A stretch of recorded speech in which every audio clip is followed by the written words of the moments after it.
ফেব্রুয়ারি উপলক্ষে নাকি ব্র্যাক শহীদনগর অফিসে পতাকা উত্তোলন।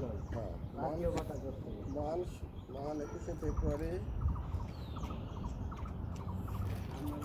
শহীদ দিবস উপলক্ষে মহান 21শে ফেব্রুয়ারি শহীদ দিবস ভাষা তাহলে মহান 21শে ফেব্রুয়ারি শহীদ দিবস ভাষা মহান 21শে ফেব্রুয়ারি আন্তর্জাতিক মাতৃভাষা দিবস। তাই না? এখন তো এটা চেঞ্জ হয়ে গেছে, আন্তর্জাতিক মাতৃভাষা দিবস। শহীদ দিবস আর নাই, আন্তর্জাতিক মাতৃভাষা দিবস। আগে ছিল শহীদ দিবস।